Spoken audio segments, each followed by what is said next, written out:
Good morning. कालच्या तासिकेला आपण समास हा व्याकरणातला भाग पाहत होतो. दोन शब्द एका ठिकाणी जोडून जो एक जोडशब्द तयार केला जातो त्याला समास असं आपण म्हटलं. आणि अशा ह्या एकत्रीकरणानं म्हणजे दोन शब्दांच्या एकत्रीकरणानं जो शब्द तयार झाला त्याला सामासिक शब्द असं आपण म्हटलं.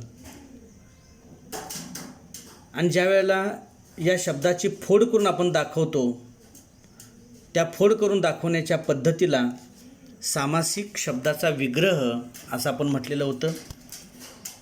उदाहरण आपण बघितलेलं होतं ज्ञानामृत, आणि मग त्याचा विग्रह केला ज्ञानरूपी अमृत किंवा ज्ञान हेच अमृत. त्यानंतर घरोघर म्हणजे प्रत्येक घरी हा त्याचा विग्रह झालेला. अहोरात्र म्हणजे दिवस आणि रात्र किंवा जितेंद्रिय, जिंकली आहेत इंद्रिय जाणतो, अशा पद्धतीनं विग्रह आपण त्या सामासिक शब्दांचे करतो.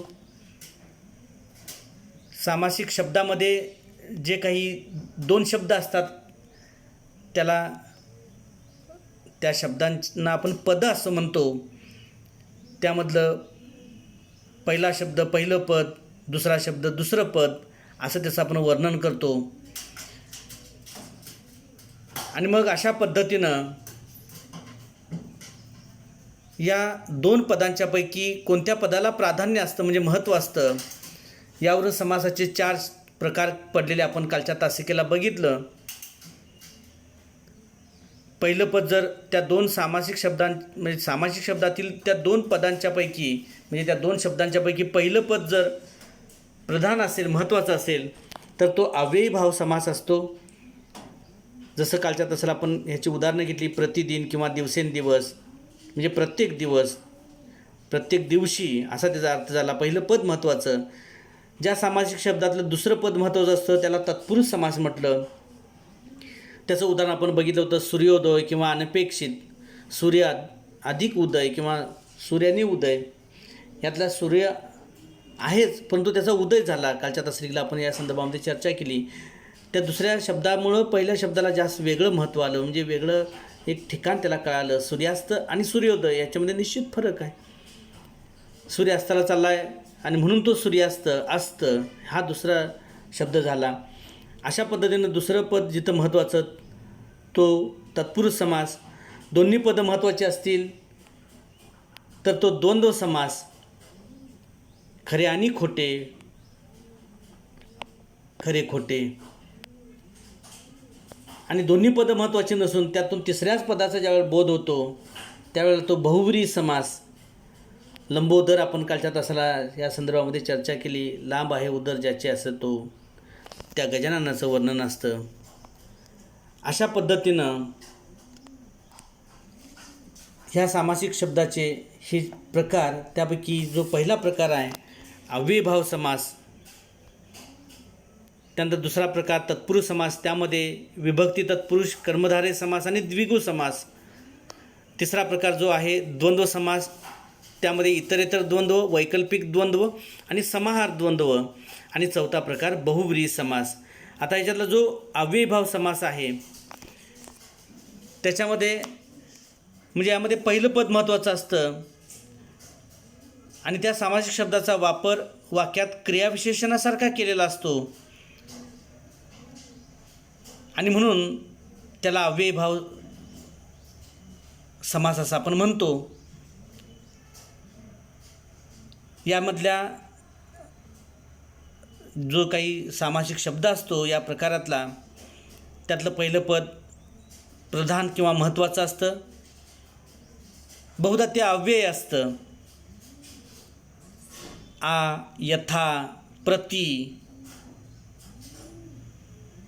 हे जे काही उपसर्ग आहेत त्यांना अव्यय असं म्हटलं गेलेलं आहे. प्रामुख्याने संस्कृतमधून ते आलेले आहेत. गैर, यथा अशा पद्धतीनं. त्यानंतर हा शब्द क्रियाविशेषणासारखा येतो वाक्यामध्ये. ह्याच्या संदर्भामध्ये आपण चर्चा केली. आता हा जो काही आपल्याला अभ्यासासाठी तक्ता आहे,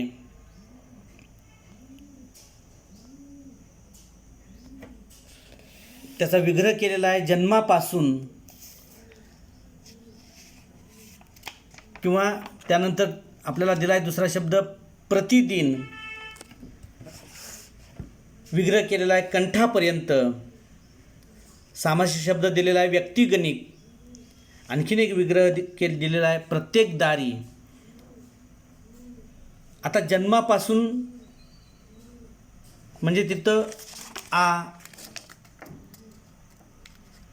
अर्थात आ जन्म आहे की नाही.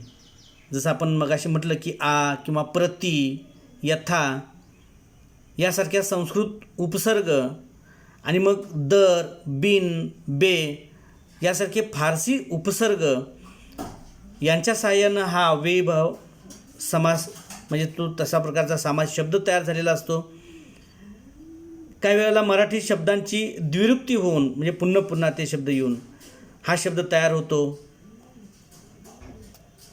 आता उदाहरणामध्ये यथाशक्ती जर म्हटलं तर शक्तीप्रमाणे, गैरहजर म्हणजे हजेरीशिवाय, पावलोपावली म्हणजे द्विरुक्ती आली बघा तिथं, प्रत्येक पावलावर.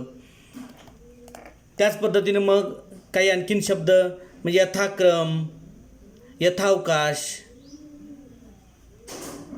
किंवा आमरण, आजन्म, प्रतिदिन, बेपरवा, दररोज, बेशिस्त, दारोदारी, गल्लोगल्ली, जागोजागी असे हे शब्द या ठिकाणी हा अव्ययीभाव समास तयार होतो. आता जो आपण या ठिकाणी तक्ता बघत होतो तो विग्रह होता जन्मापासून. मग सामासिक शब्द काय झाला? आ जन्म म्हणजे जन्मापासून. तसंच प्रतिदिन विग्रह कसा होणार त्याचा? प्रत्येक दिवशी. त्यानंतर विग्रह आहे कंठापर्यंत.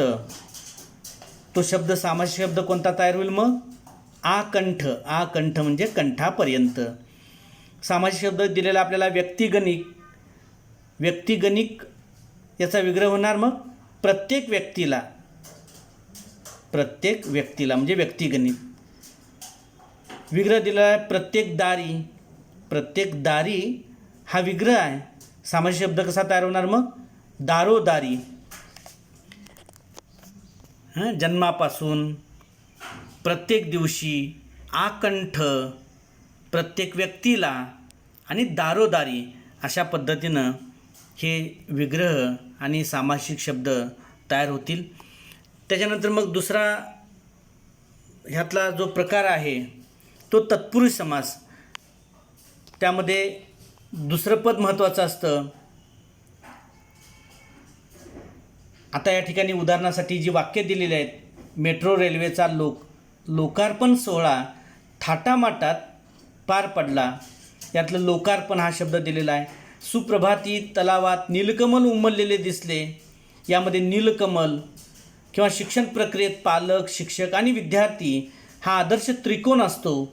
यामध्ये त्रिकोण. आता या सामासिक शब्दांच्याकडे जर आपण बघितलं तर त्यामध्ये अर्पण, प्रभात, कमल, कोण अशा पद्धतीनं त्या सामासिक शब्दातलं दुसरं पद महत्त्वाचं आपल्याला दिसतं. आणि या शब्दाचा विग्रह करताना अर्थाच्या दृष्टीनं गाळलेले जे शब्द किंवा विभक्ती याचे प्रत्यय त्या ठिकाणी जोडावे लागतात. आता विभक्ती प्रत्यय आपल्या सगळ्यांना पाठ आहेत. म्हणजे प्रथमेला प्रत्यय नसतो, द्वितीया स लाते, अनेक वचन स ला नाते, तृतीया नेईशी, अनेक वचन नेईशी, चतुर्थी परत स लाते, स ला नाते. आता याचा म्हणजे क्रिया कुणाला घडते असं असेल तर द्वितीया, आणि कुणासाठी घडते असं असेल तर ती चतुर्थी असते. किंवा वाक्यामध्ये मुख्य कर्माला जर स लाते, स ला नाते यापैकी विभक्तीचा प्रत्यय लागला असेल तर ती द्वितीय असते. आणि मुख्य कर्माला विभक्तीचा प्रत्यय न लागता त्या वाक्यातल्या सहाय्यक कर्माला जर विभक्तीचा प्रत्यय स लाते, स ला नाते लागलेला असेल तर ती चतुर्थी असते. म्हणजे कुणाला क्रिया घडली आणि कुणासाठी घडली याच्यावरून द्वितीय आणि चतुर्थी ठरते. अशा पद्धतीनं मग ह्या स लाते, स ला नाते झालं.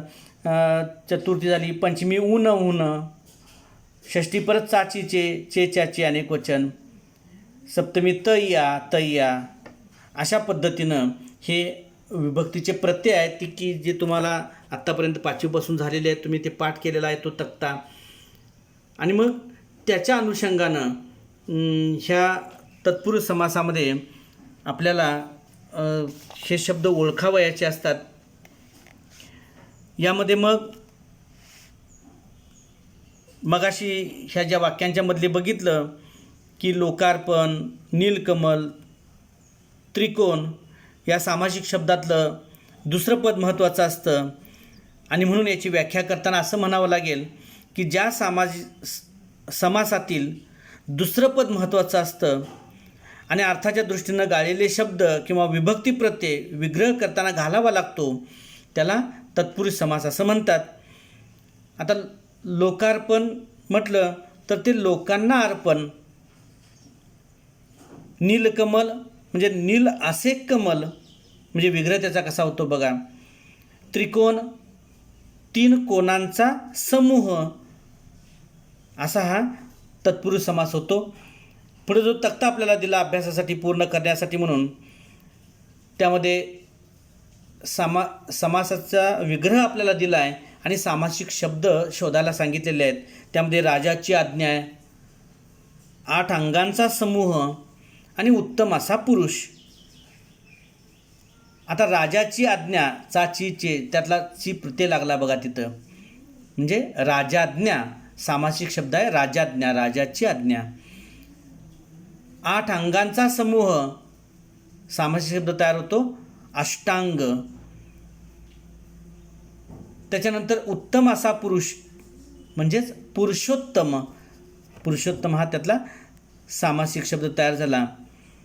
अशा पद्धतीनं हे तत्पुरुष समासातले म्हणजे असे शब्द असतात. आता त्यामध्ये जे काही मगाशी आपण विभक्तीचा प्रत्यय बघितला, प्रथमा द्वितीया ते अगदी षष्ठी सप्तमीपर्यंत हे सगळे, आणि अनेक वचन मुलांनो संबोधन जो आहे तिथंपर्यंतचा जो सगळा भाग, तर त्याच्या अनुषंगानं मग आपल्याला अशी काही ही विभक्ती म्हणजे द्वितीया, चतुर्थी, पंचमी असं विभक्ती तत्पुरुष एवढं नुसतं म्हटलं तरीसुद्धा ते चालतं. म्हणजे त्यातलं द्वितीया, तृतीया, चतुर्थी वगैरे असं काही सांगायला पाहिजे असं नाही. फक्त ते आपल्याला माहिती असायला पाहिजे आणि ते असल्याशिवाय आपण या समासाचा विग्रह करू शकणार नसतो. म्हणजे हा त्यातला भाग आहे आणि म्हणून तो तक्ता आपल्याला पाठच पाहिजे. आता हा जो काही विभक्ती तत्पुरुष समास आहे, तत्पुरुष समासातला हा एक प्रकार विभक्ती तत्पुरुष. त्यामध्ये मग आपल्याला अभ्यासासाठी जो तक्ता दिलेला आहे त्यामध्ये लोकप्रिय म्हणजे लोकांना प्रिय. आता या ठिकाणी प्रत्यय कोणता लागला असेल सांगा बरं. मग द्वितीया सला ते सला नाते, तृतीया नेशी नेशी, चतुर्थी परत सला ते सला नाते, पंचमी ऊन ऊन, षष्ठी चाचीचे किंवा चेच्याची एक वचन अनेक वचन असं दोन्ही, सप्तमी तय्या आणि संबोधन एक वचन नाही अनेक वचन नो, म्हणजे असं हे प्रत्यय ते पाठ करून आपण ठेवायचे. आता हा जो प्रत्यय आहे त्यामध्ये लोकप्रिय म्हणजे लोकांना प्रिय, म्हणजे त्या ठिकाणी प्रत्यय कोणता लागला असेल बघा, लोकांना ना प्रत्यय लागला बघा, सला ते सला नाते. आता इथं द्वितीय तत्पुरुष वगैरे असं म्हणायला पाहिजे, मात्र नुसतं तत्पुरुष समास आपण तो सांगू शकतो, विभक्ती तत्पुरुष असं म्हणू शकतो. म्हणजे आपल्याला अभ्यासासाठी तेवढाच भाग आहे. आता इथं ना प्रत्यय लागला, हा ना इथं लिहायचा, विभक्ती प्रत्यय किंवा विभक्तीदर्शक अव्यय कोणतं तर ना. तसं आता दुसरं सांगा बरं, कष्टसाध्य, कष्टाने साध्य, म्हणजे इथं प्रत्यय कोणता आला ने. चोर भय, चोरापासून भय म्हणजे ऊन पासून हा प्रत्यय आला बघा. घर मालक, विग्रह कसा घराचा मालक, इथं चा प्रत्यय आला. नाट्यगृह, नाट्यासाठी साठी हा त्या ठिकाणी. वनभोजन, वनातील भोजन, तील तय्या तील वनातील. अशा पद्धतीनं हे प्रत्यय किंवा विभक्तीदर्शक अव्यय आपल्याला सांगावे लागतील. पुढची चर्चा आपण उद्याच्या तासिकेला करूया.